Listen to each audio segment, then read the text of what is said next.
Harris was born and raised in the countryside.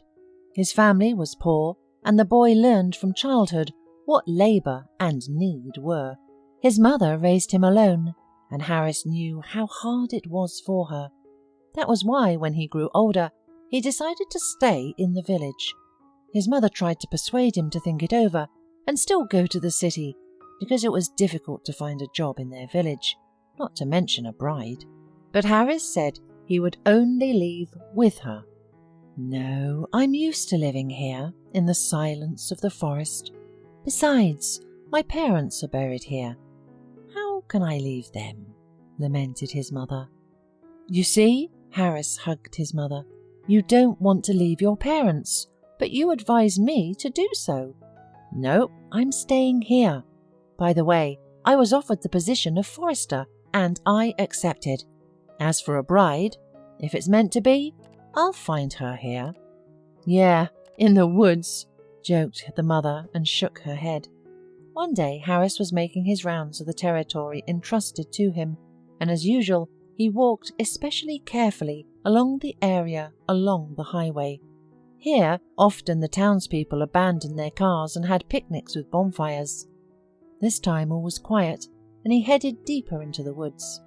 But after walking 5 kilometers, Harris suddenly heard a woman crying. Thinking that it was another hiker who got lost, he quickly followed the sound.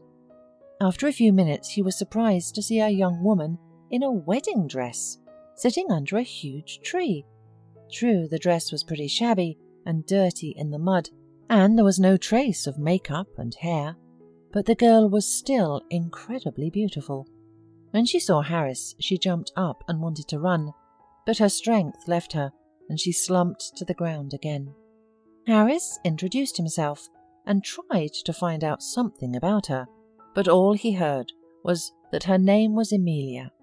All other questions, the girl remained silent, and in response to his offer to help her get out of the forest, she shook her head negatively, and only when Harris warned her that because of the vicinity of the wild animals' lairs, it was not safe to stay here, especially at night.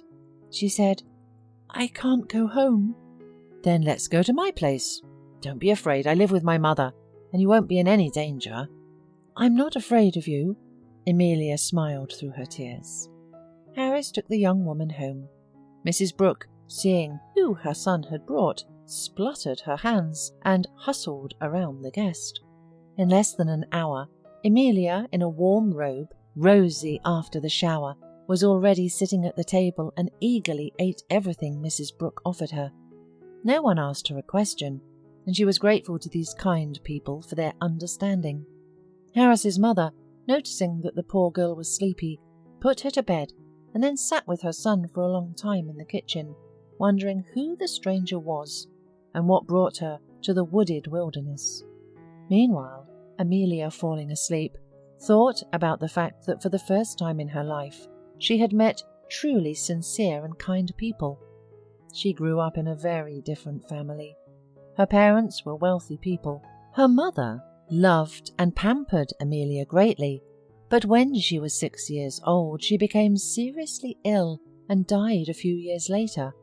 Amelia missed her mother, often asked her father about her, but he, devastated and immersed in grief, did not pay any attention to his daughter. As time passed, the pain dulled, and one day the arrogant beauty Pamela showed up at their house. Amelia lacked her mother's warmth and reached out to her, but Pamela always stopped her with an icy stare.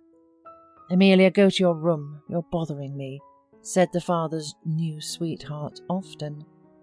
"I'll just sit next to you, I won't be in the way," the girl asked. "Don't you understand? I have a lot to do. Go to your room and stay out of my sight." Amelia grew older.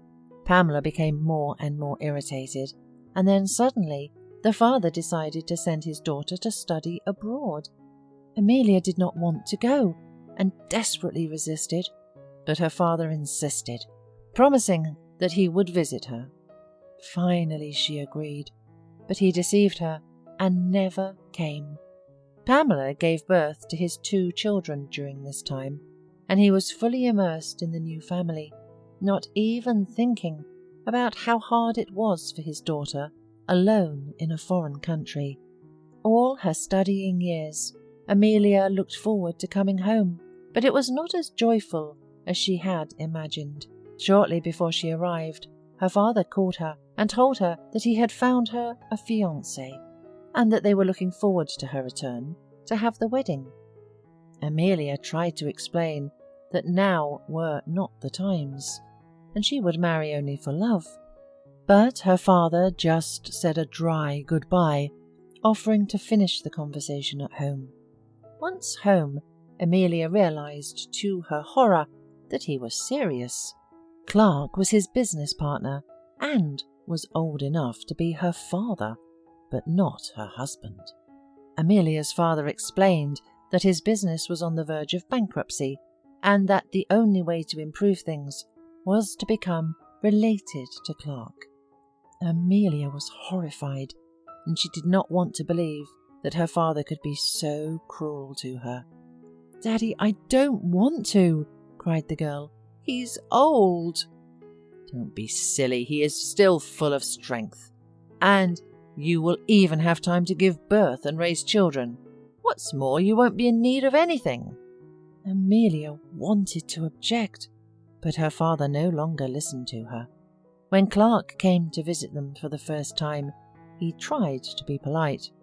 But when he realized that Amelia did not want to communicate with him, he dropped the mask of the goody-goody and whispered ominously, "Stop playing with me. You will soon become a beggar and will beg me for salvation. I have been fond of you for a long time, and I have done everything to get hold of your father's business and force him to marry you off to me. Your father owes me a large sum of money, and if he can't pay it back, he'll go to jail. Well, what do you say now? Do you agree now?" Amelia nodded frightenedly. On her wedding day, she, wearing a beautiful white dress, stood in front of the mirror and cried non-stop. To calm herself, she went out into the garden to get some fresh air, and suddenly she heard Pamela talking on the phone. "Don't even think of any wedding night, Clark. You know how much I love you. I've thought of everything, believe me. As soon as the papers are signed, we'll get rid of both of them at once." She added with a chuckle, and suddenly she noticed her stepdaughter, who was dumb with horror.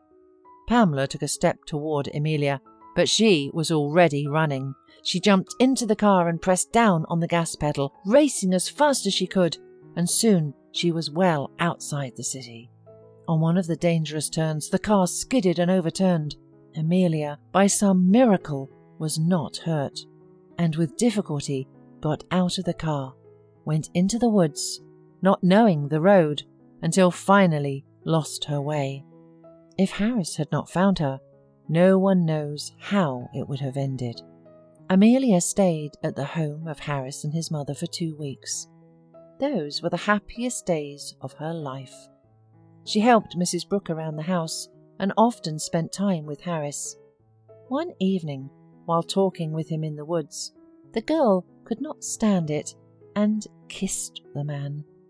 He could no longer hide his feelings either, and having given themselves to passion, Harris and Amelia became close.